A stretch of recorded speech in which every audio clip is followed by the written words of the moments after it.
Question number 10, so that a1 a2 dot dot dot an from an AP where an is the defined as below. ठीक है, तो आपके पास कुछ an दे रखा है इन टर्म्स ऑफ n, और इससे आपको बताना है कि ये an एक AP को रिप्रेजेंट करता है। ठीक है, तो आपको क्या करना है, कुछ लगातार 3-4 टर्म कैलकुलेट कर लो। अगर वो टर्म्स AP के आ रहा है, मीन्स क्या, हर 2 कंजिकेटिव टर्म्स के बीच का डिफरेंस सेम आ रहा है, अर्थात दो लगातार कोई भी टर्म लो उसके बीच का डिफरेंस फाइंड आउट करो। अगर डिफरेंसेस से हर जगह सेम सेम सेम आ रहा है तो क्या हो जाएगा, वो AP हो जाएगा। तो पहले हम पहला वाला सवाल को कैलकुलेट करने की कोशिश करते हैं। an ये दे रखा है, तो a1 कैलकुलेट करोगे तो n की वैल्यू मैंने क्या कर दिया, 1 सब्सटीट्यूट कर दिया, तो 3 + 4 × 1 हमने रख दिया, तो ये क्या जाएगा 7। ओके, a2 3 + 4 × 2, ये कितना हो जाएगा, 4 × 2 = 8 + 3 11। a3 3 + 4 × 3 12, 4 3 = 12 + 3 15। a4 = a + 4 × 4, 4 4 = 16 + 3 19। a5 3 + 4 × 5 = 4 5 = 20 + 3 23। Okay, 19 का 9। अब देखो हर जगह कॉमन डिफरेंसेस अगर ध्यान से देखो तो हर जगह कॉमन डिफरेंसेस सेम आ रहा है। ये कितनी वैल्यू आ रही है, इन दोनों के बीच का डिफरेंस देखिए आप, तो कितना है 4 है। इन दोनों के बीच का भी डिफरेंस कितना है 4 है। इन दोनों के बीच का भी डिफरेंस कितना है 4 है। इन दोनों के बीच का भी डिफरेंस 4 है। तो हर जगह 4 4 4 कॉमन है। AP यही तो होता है, दो कंजुगेटिव टर्म्स के बीच का डिफरेंसेस कितना होना चाहिए, सेम होना चाहिए। तो ये क्या कर रहा है, एक AP को रिप्रेजेंट कर रहा है। और आसान सा वैसे पहचानने का तरीका होता है, कोई भी लीनियर टर्म्स बनेगा ना, an का अगर लीनियर होगा, n के टर्म्स में लीनियर बनेगा, तो लीनियर हमेशा ही AP को रिप्रेजेंट करेगा। याद रखिए, नोट करके भी ये लिखवा दूंगा, पर पहले दूसरा वाला चेक कर लेते हैं फिर देखते हैं। a1 यहाँ पे क्या हो जाएगा, 9 - 5 × 1 which is 4। a2 9 - 5 × 2 which is -1। a3 = 9 - 5 × 3 -6। a4 = 9 - 5 × 4, 5 4 = 11 -11। ये कुछ ऐसा आ रहा है।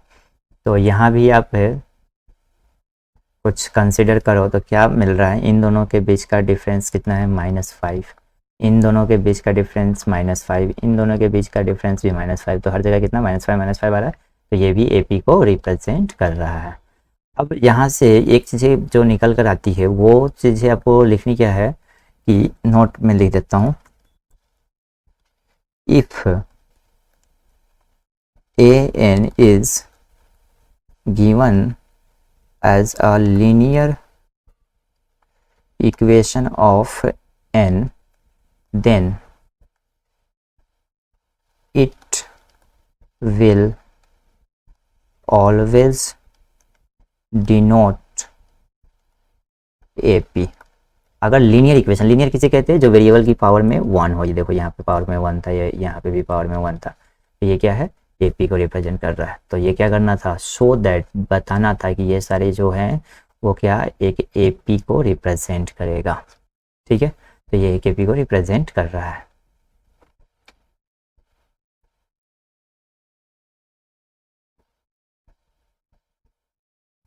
Question number 11, if the sum of first n term of an AP is 4n - n², what is the first term, first n term का सम दे रखा है ये, तो आपको फर्स्ट टर्म फाइंड आउट करना है। Second, what is the sum of first 2 term, first 2 term का sum find out करना है।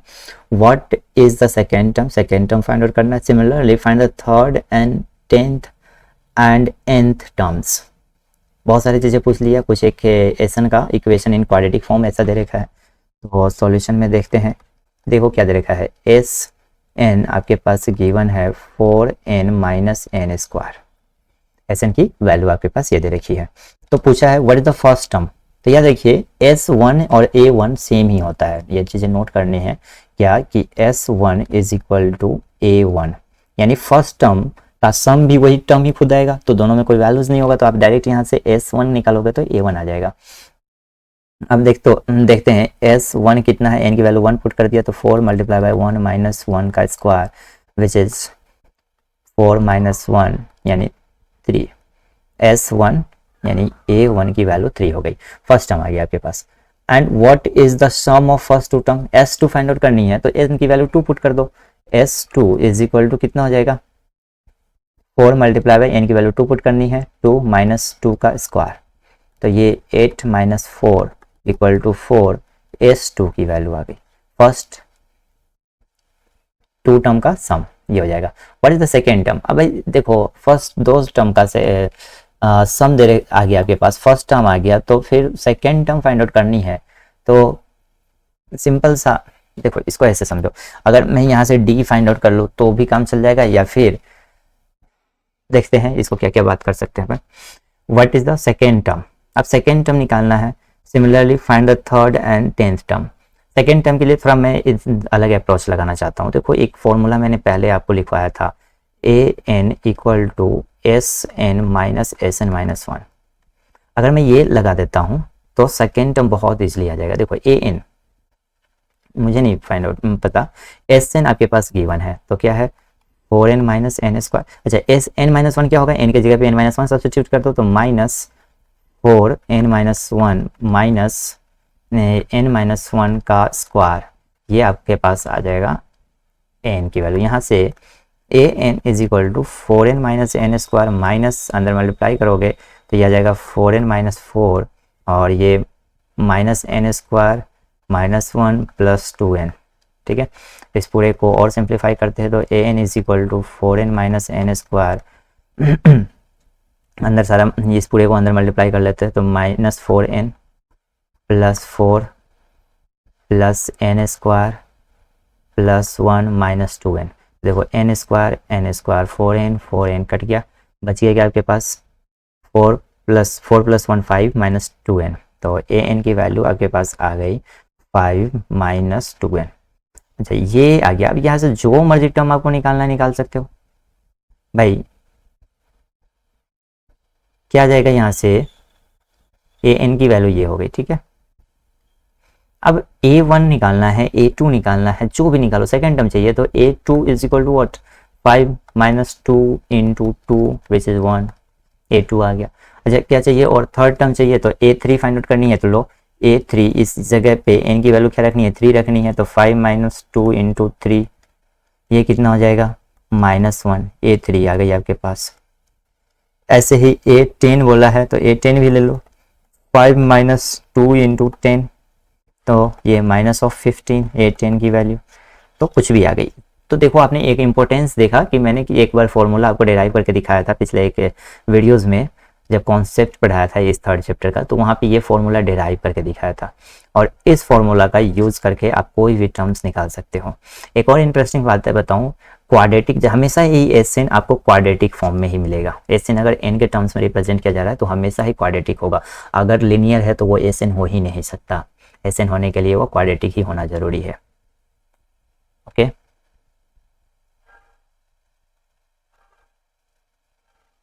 क्वेश्चन नंबर 12 है, find the sum of the first 40 positive integer divisible by 6। आपको फर्स्ट 40 इंटीजर्स जो 6 divisible होता है उनके सम फाइंड आउट करना है। डिवीजन मतलब 6 का जिसमें भाग जाता हो। पहले 40 धनात्मक पूर्णांक संख्या बताने हैं जिसमें 6 का भाग जाता हो। तो सॉल्यूशंस देखो 12 का, भाई फर्स्ट टर्म तो क्या हो जाएगा सिंपल सा 6 से डिवाइड होना चाहिए तो पहला तो 6 ही हो गया। अच्छा डी क्या होगा, अगला टर्म क्या हो जाएगा 6 के बाद में किस टर्म में कौन से नंबर में 6 का भाग जाता है 12, यानी 6 के पहाड़ी वाला टाइप में, यानी डी की वैल्यू कितनी होगी 6 ऐड करते जाएंगे यानी डी 6। एन की वैल्यू कितनी दे रखी है 40। ठीक है, और लगभग लगभग सारी चीज़ें दे दी, फर्स्ट टर्म हो गया एन हो गया डी हो गया, तो आपको यहाँ से एस एन फाइंड आउट कर सकते हैं। तो एस एन का फॉर्मूला लिख लो n/2 2a plus n minus 1 multiply by d. यहाँ से S40 is equal to 40 divided by 2 और 2 multiply by 6 plus 40 minus 1 multiply by 6। Okay, तो S40 is equal to 12 plus 39 multiply by 6। S40 is equal to 20। अब देखो इसको अंदर से multiply करेंगे तो 12, तो ऐसे कैसे, और 4 छक 24, 40 छक 240 होगा, और उसमें से 39 का डिवाइड करें तो 6 और घटा दो तो 234, ये हो जाएगा 234 और 12 कितने हो जाएंगे 246। तो S40 is equal to 20 multiply by 246, और इसको 2 से मल्टीप्लाई कर दो बाई S40। देखो 240 को 2 से गुना करेंगे तो 492, 492, और उस पर एक जीरो, तो ये आपके पास S40 की वैल्यू आ गई, फर्स्ट 12 हो गया। अब आपको 12 के बाद में 13 करने हैं, तो 13 को देखते हैं क्या है। Find the sum of the first 15 multiple of 8। Same वही चीज़ है, वहाँ डिविजिबल वर्ड का इस्तेमाल किया और यहाँ पे वर्ड का इस्तेमाल किया गया मल्टीपल, दोनों चीज़ का मतलब एक ही होता है। तो इसमें बोल रहा है फर्स्ट 15 नंबर का सम निकालना है जो 8 से भाग जाता है, या जो 8 का गुणज है। मल्टीपल का मतलब है गुणज है। तो यहाँ पे फर्स्ट टर्म फिर से वही होगा, a इक्वल टू, भाई 8 का भाग किस में जाता है, पहला जो नंबर आएगा वो 8 ही तो होगा। दूसरा हो जाएगा d भी यही हो जाएगा 8। n कितना दे रखा है 15, तो s निकाल लो, S n equal to n by 2, 2a plus n minus 1 into d. अब आप इसमें क्या रखना है, S15 रखनी है। तो S15 equal to 15 divided by 2, 2 into a की वैल्यू कितनी है 8, प्लस n कितना है 15 माइनस 1 इंटू डी की वैल्यू है 8। ठीक है, तो यहाँ से आप देखोगे तो आपके पास आ जाएगा S15 equal to 15 divided by 2, 8 two जा 16। ठीक है, और ये 14 8 जा 14 15 14 17 14 14 98 14 112, और हाँ ये कितना हो जाएगा 112। तो S15 equal to 15 by 2 multiply by, अच्छा इन दोनों को मल्टीप्लाई करेंगे 128, इसको डिवाइड करोगे तो बताओ कितना हो जाएगा 64। तो S15 इज इक्वल टू 15 चौक 60 के जीरो, 15 छक 90 और 6 96, ये आपके पास आ गए इसके सम। अब थर्ड 14 नेक्स्ट क्वेश्चन दे रखा है 14, 14 को भी सोल्व कर लेते हैं। 14 क्या आ जाएगा भाई, 14 में दे रखा है find the sum of the odd number between 0 to 50। भाई ओड नंबर, तो 0 से 50 के बीच में विषम संख्याओं का सम निकालना है। तो बता दो 0 से 50 के बीच में टोटल नंबर ऑफ नंबर्स कितने होंगे, 50 संख्याएं होंगी। 50 में से 25 तो सम होगा, 25 विषम होगा। तो हमारे पास यहाँ से इस इंफॉर्मेशन को सोचने के बाद में क्या पता चलता है भाई, पहला तो मिलेगा ए, पहला टर्म तो एक मिलेगा, पहला विषम संख्या एक। अब बात आता है कॉमन डिफरेंसेस कितने होंगे, डी कितना होगा, अगला 2 नहीं होगा 3 होगा, तो 3 और 1 के बीच का डिफरेंसेस 2 है, तो कितने होंगे कॉमन डिफरेंसेस 2। अच्छा 50 में से 25 सम था, 25 विषम था, तो मुझे विषम निकालना है। दोनों में से कोई भी निकालो, दोनों की संख्या तो सेम ही 25 25, तो नंबर ऑफ टर्म्स कितने हो गए 25। अब देखो इन सारी इन्फॉर्मेशन गिवन हो गई। अब एस निकाल सकते हैं, एस डायरेक्ट में लिख, चलो पहले फॉर्मूला ही लिख लेते हैं, n by 2a plus n minus 1 multiply by d, ये हो गया एस एन। अब s 25 equal to 25 divided by 2, 2 into 1 plus 25 minus 1 multiply by 2।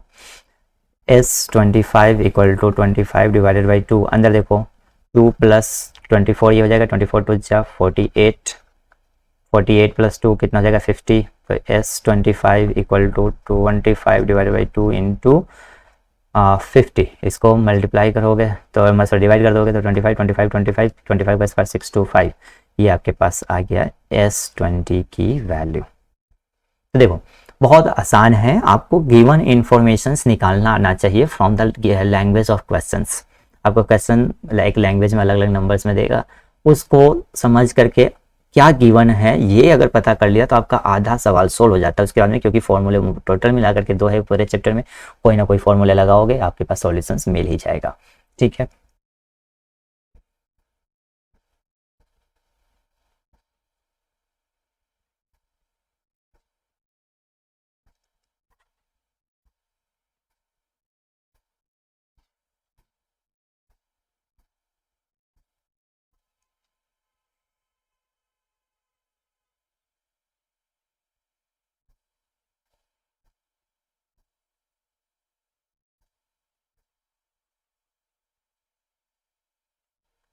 Question number 15. A contract on the construction job specifies a penalty for the delay of the completion beyond a certain date as follows. बोला है कि कोई construction काम करवाना है और उसमें बोला है कि अगर लेट हो जाएगा तो आपको पेनाल्टी इस प्रकार से भरा जाएगा, किस प्रकार से भरा जाएगा वो आगे दे रखा है। 200 फॉर द फर्स्ट डे, पहला दिन एक दिन लेट होता है तो आपको 200 भरना पड़ेगा। अगर नेक्स्ट डे और लेट हो जाते हो तो 250 अगले दिन का चार्ज है, फिर अगले दिन का फिर 300 है, और इस तरीके से ये चार्ज 50 रुपीज़ हर नेक्स्ट डे पे बढ़ता जा रहा है। अब बोला है how much money contractor has to pay as a penalty if he has delayed the work by 30 days। अब बोला कि कॉन्ट्रैक्टर जिसने ठेकेदार था जो कम वो बनाना था कंस्ट्रक्शन, कोई भी काम पूरा करना था, वो 30 दिन लेट हो जाता है तो उसको कितनी पेनाल्टी पे करनी पड़ेगी ये फाइंड आउट करनी है। तो देखो सॉल्यूशन में पहले आप गिवन लिखना चाहो तो गिवन में क्या क्या है भाई, पहला पेनाल्टी कितना है पहले दिन का 200 रुपीज़, अगले 250, उसका अगला 300, और इस तरीके से लास्ट 30 टर्म तक जाना है, 30 टर्म्स। ये बात हो गई। अब यहाँ से गिवन इन्फॉर्मेशन क्या हुआ, ए की वैल्यू तो ये होगी, डी की वैल्यू कितनी आई यहाँ से, डी बताओ 50, अच्छा एन की वैल्यू कितनी है, नंबर ऑफ टर्म्स कितने 30 हो गई। ये इतने इन्फॉर्मेशन गिवन है तो आपको एस एन फाइंड आउट करना है भाई। टोटल पेनाल्टी का मतलब इन सब का जोड़, तो s n equal to n by 2a plus n minus 1 multiply by d. S 30 डे का है तो s 30 is equal to 30 divided by 2 a कितना है 200 प्लस n 30 माइनस 1 और d की वैल्यू है 50। ठीक है, तो s 30 is equal to 30 by 2 which is 15, 200 multiply by 2 400 plus 29 multiply by 50। ठीक है, तो यहाँ से एस 30 इज इक्वल टू 15, ये हो गया 400 और 29, 30 पंचे 150, 29 पंचे 145 और उस पर एक जीरो। आप यहाँ से निकालोगे s 30 is equal to 15 multiply by, अच्छा 14,1850, ओके 15 से मल्टीप्लाई कर लेते हैं तो यहाँ से ये आ जाएगा एस 30 इज इक्वल टू, देखो 15 पंचे 75 के 5, कैरी कितना 7, 15 अट्ठे 120 और 7 127, कैरी 12, 15 कम 15 और 12, 15 और 12 कितने होते हैं 27। ठीक है, और उस पर एक जीरो, ये उस ठेकेदार को पेनाल्टी के फॉर्म में रिप्रेजेंट देना पड़ेगा कितना 27,750 रुपये, 27,750 रुपीज़ उसको पे करना पड़ेगा as a penalty for delay work.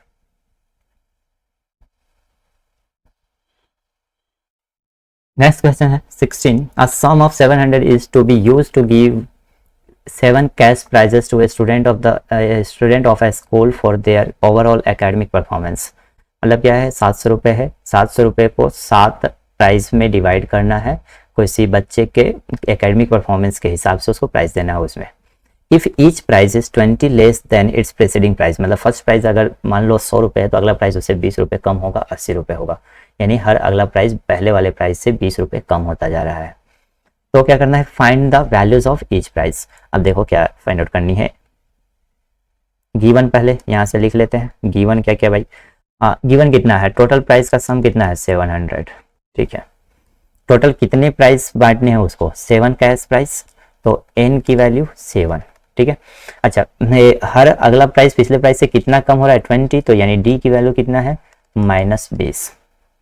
ये इंफॉर्मेशन आपके पास गिवन है, तो आपको बचे हुई चीज़ों को बचे हुए इंफॉर्मेशन को कैलकुलेट करना है। थोड़ा सवाल में भी कि कैलकुलेटिव होगा, मतलब कैलकुलेशन से ज़्यादा हो सकता है। लेट्स सी, सॉल्यूशन में वो सारे प्राइस का अमाउंट बताना है कि कौन सा प्राइस कितने का होगा। ठीक है, तो देखो यहाँ से मैं एस एन का फॉर्मूला लगाता हूँ, तो s n is equal to n by 2a plus n minus 1 into d, ये आता है। एस एन कितना है 700 इक्वल टू n कितना है 7 बाई 2 a नहीं पता, ये फाइंड आउट करनी है आपको एक्चुअल में, और d दे रखा है आपके पास, अल्टीमेटली आपको पूछा है बस a अगर कैलकुलेट कर लोगे तो सारा गेम ओवर हो जाएगा। ठीक है, तो 2a प्लस 7 माइनस n की वैल्यू 7 है ना, तो 7 माइनस 1 और d की वैल्यू कितनी है -20। ठीक है, यहाँ से देखो 7 से इस 700 को काटेंगे तो 100, 100 को इस इधर ले जाकर के 2 से मल्टीप्लाई करेंगे तो 200 ये हो जाएगा, और इक्वल टू 2a, ये देखो 6, 7 माइनस 1 6 बनेगा, 6 को 20 से मल्टीप्लाई करेंगे तो 6 दूना 12, 120 माइनस का 120। तो यहाँ से इस 120 को इस तरफ अगर लेकर आओगे, LHS में लेकर आओगे तो प्लस में हो जाएगा, तो 200 प्लस 120 इक्वल टू 2a, 320 हो जाएगा। 320 डिवाइडेड बाई 2, 2a की वैल्यू है ना 320, तो डिवाइडेड बाई 2 करेंगे तो क्या आ जाएगा, a की वैल्यू आ जाएगी 160, यानी फर्स्ट जो प्राइस है वो 160 रुपीज़ का होगा। अब स्टैंडर्ड AP की तरह इसको अरेंज कर दो। अगला प्राइस क्या होगा, पहला प्राइस क्या है a, कितना 160, दूसरा प्राइस क्या होगा a प्लस डी, यानी 160 माइनस डी की वैल्यू कितनी है -20 विच इज 140। अगला प्राइस कितना होगा a प्लस 2d, यानी 160 माइनस 2 इंटू 20 विच इज 120। अगला प्राइस क्या है a प्लस 3d, तो ये जाएगा 160 minus 3 multiply by 20 equal to 100। अगला हो जाएगा a, वो fourth price a plus 4d, 160 minus 4 multiply by 20 which is 80। Next है a प्लस 5d हो जाएगा, और ये हो जाएगा 160 minus 5 multiply by 20 which is 60। और लास्ट प्राइस होगा जो कि छठा प्राइस है, सातवां प्राइस है a plus 6d equal to 160 minus 6 into 20, और ये हो जाएगा 40। तो ये आपके पास टोटल प्राइस के, ये फर्स्ट प्राइस है, ये सेकेंड प्राइस है, ये थर्ड प्राइस है, ये 4, ये 5, फिफ्थ, और ये सिक्स्थ प्राइस। तो इस तरीके से सारे प्राइस का अमाउंट आ गया। ठीक है, 17 क्वेश्चन है, in a school students thoughts of planting trees and around trees in and around the school to reduce air pollution. किसी स्कूल के बच्चे प्लान करते हैं कि वो पेड़ पौधे लगाएंगे स्कूल के अंदर भी और स्कूल के आसपास भी। इट वाज डिसाइडेड दैट, यह निर्णय लिया जाता है कि number of trees that each section of each class will plant will be the same as the class. मतलब कि जितने क्लास के बच्चे होंगे, मतलब 6 क्लास के बच्चे 6 पेड़ लगाएंगे, पर सिर्फ 6 क्लास के हर एक क्लास में सेक्शन होगा। मतलब क्या, हर एक क्लास में कुछ सेक्शन है और हर एक सेक्शन के बच्चे जिस क्लास में है उतना ही पेड़ लगाएंगे। अगर 6 क्लास के है तो 6 पेड़ लगाएंगे, 7th के है तो 7 पेड़ लगाएंगे, लेकिन ये ईच सेक्शन करेगा, टोटल क्लास मिलकर के नहीं। एक क्लास में 2, 3, 4 सेक्शन होंगे, वो जैसे हर एक सेक्शन इतना करेगा। अब नंबर ऑफ सेक्शन चेक कर लेते हैं कितना है। ईच क्लास विल प्लांट हो गया, ठीक है। फॉर एग्जाम्पल दे रखा, अ section of class first will plant 1 tree, मतलब कि फर्स्ट क्लास का कोई भी सेक्शन जो होगा वो 1 पौधे लगाएगा, सेकेंड वाला 2। A section of class second will plant 2 trees on so on till the 12th। There are 3 section of each class, हर एक क्लास में कितने सेक्शन हैं, 3 सेक्शन है। तो बोला है कि भाई कितने पेड़ टोटल उस स्कूल के स्टूडेंट द्वारा लगाए जाएंगे। सबसे पहले आपको दिमाग में रखो, उस स्कूल में पहले से 12th तक के क्लास है, हर क्लास में 3 सेक्शन है। कितने सेक्शन है, 3 सेक्शन है, और हर सेक्शन अपने क्लास में, जिस क्लास में पढ़ता है उस क्लास के नंबर के बराबर पेड़ लगाता है। तो टोटल कितने पेड़ लगेंगे। सॉल्यूशन बहुत इजी है। देखो, सबसे पहली बात, गिवन बात समझ में आ गई। गिवन में तो क्या है, इसको तो लैंग्वेज में लिखना पड़ेगा। तो सॉल्यूशन पे डायरेक्ट मैं बात करता हूँ। सॉल्यूशन कुछ ऐसा होगा, 3 मल्टीप्लाई बाय पहली क्लास 1 पेड़ लगाए, दूसरी क्लास 2 पेड़ लगाए, तीसरी क्लास 3 पेड़ लगाए, चौथी क्लास 4 पेड़ लगाए, एंड सो ऑन करके लास्ट वाली क्लास ने कितना पेड़ लगाया, 12 क्लास। अब ये तो हर एक क्लास के हो गया। अब हर एक क्लास में कितने सेक्शन है, 3 सेक्शन है, तो मैंने इसको 3 से मल्टीप्लाई कर दिया, यानी ये 3 किसको बता रहा है, नंबर ऑफ सेक्शंस। ठीक है, तो ये इसको सॉल्व आउट कर लेंगे तो हमारे पास टोटल नंबर ऑफ पेड़ आ जाएंगे, यानी ट्रीज कितना लगा उस स्कूल के स्टूडेंट द्वारा वो कैलकुलेट हो जाएगा। तो इसको देखो, 3 तो मैंने बाहर ले लिया, और ये एक AP बन रहा है। इस AP का अगर मैं बात करूं, क्या क्या इन्फॉर्मेशन है भाई, फर्स्ट टर्म 1 है, D भी 1 है, लास्ट टर्म अगर मैं बात करूं तो ये दे रखा है A12 की वैल्यू है 12, और बस नंबर ऑफ टर्म्स भी 12 है। ठीक है, तो यहाँ से इस इंफॉर्मेशन से मैं दोनों ही SN का फॉर्मूला लगा सकता हूँ। मैंने SN का फॉर्मूला ये वाला लगाया, SN equal to n/2 A plus AN। ये थोड़ा जो मुझे ज़्यादा सिंप्लीफाइड दिखता है, तो ये वाला फॉर्मूला मैंने अप्लाई कर लिया। अब इस फॉर्मूले को यहाँ पे यूज़ कर लेते हैं। क्या आ जाएगा, n/2, what is the value of n, 12, तो 12 डिवाइडेड बाई 2, अंदर A first term 1 plus last term कितना है 12, ये हमने टोटल निकाल लिया। अब देखो 3 मल्टीप्लाई बाई 12 बाई 2 और अंदर कितना हो गया 12 + 1 13। यहाँ से इस 2 से 6 12 को काटोगे 6 टाइम आ जाएगा तो यह आ जाएगा 3 × 6 × 13। भाई ये देखो 3 × 18 गुना 13। अब ये बहुत आसान है, 13 × 104 कैरी 10 और 13 कम 13 और 10 23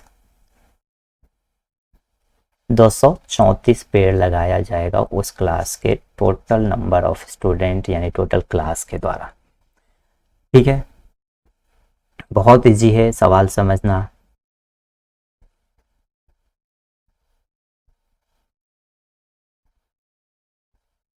लास्ट सवाल देखते क्या लिख रहा है। Spiral is made up of the successive semi circle with the centres alternately at A and B starting with center A of radii 0.5 cm, 1 cm, 1.5 cm, 2 cm as shown in figure 5.4. What is the total length of such a spiral made up of 13 consecutive semicircle? अब देखो figure इसमें नहीं बना पाया मैं। एक semi circle ऐसे है, मैं थोड़ा इसको ड्रॉ करने की कोशिश करता हूँ। फिर इसका कुछ रेडियाई उसने दे रखा है, पहला का 0.5 सेंटीमीटर। फिर अगला सेमी सर्कल का रेडियाई इंक्रीमेंट हो जाता है और इसका 0.1 सेंटीमीटर हो जाता है। इसका रेडियाई कितना है 1 सेंटीमीटर, 0.1 नहीं 1 सेंटीमीटर, 1.0 सेंटीमीटर। फिर उसके बाद में फिर से रेडियस की वैल्यू इंक्रीज होती है। अब ये आ गई, इसकी फिर से रेडियस कितनी हो गई, इसके लिए बोला अब आप 1.5 सेंटीमीटर। फिर अगेन रेडियस इंक्रीमेंट हुआ और ये हो गया 2 सेंटीमीटर। मतलब ऐसे 0.5 सेंटीमीटर हर एक का रेडियस इंक्रीज होता जा रहा है और अप टू कितने हैं, अप टू 13। ठीक है, दे रखा है ना। This edge on in the figure what is the total length of madam 13 consecutive, कितने अप टू 13 टर्म्स तक ऐसा चल रहा है, 13 सेमी सर्कल बन रहे हैं। ठीक है, तो आपको ये पूरे स्पाइरल जो लेट कॉल कि अगर इसको मैं वायर से बनाऊं तो उस वायर की टोटल लेंथ कितनी होगी, what will be the total length. मैं अपने मन से मान रहा हूँ कि किसी वायर से बनी होगी तो उसको टोटल लेंथ क्या होगा। तो सॉल्यूशन पे आते हैं। पहले तो थोड़ा समझो कि गिवन इन्फॉर्मेशन आपके पास क्या है। पहले वाला स्पाइरल का फर्स्ट जो सेमी सर्कल कंप्लीट होगा उसका लेंथ कितना होगा। पहले देखो ये सेमी सर्कमफेरेंस है, सर्कमफेरेंस का होता है 2πr, तो सेमी सर्कमफेरेंस का कितना हो जाएगा πr। तो फर्स्ट टर्म आपको जो मिलेगा उसका सर्कमफेरेंस लेंथ कितना हो जाएगा pi into r1, late call r1 r2 r3 ऐसे एज्यूम करते जा रहे हैं। दूसरे वाले का कितना हो जाएगा, फिर से सेमी सर्कमफेरेंस है तो फिर से सेमी सर्कमफेरेंस का पाई r2, तीसरे वाले का पाई r3 और टिल द कितना 13 टर्म तक है तो पाई r13।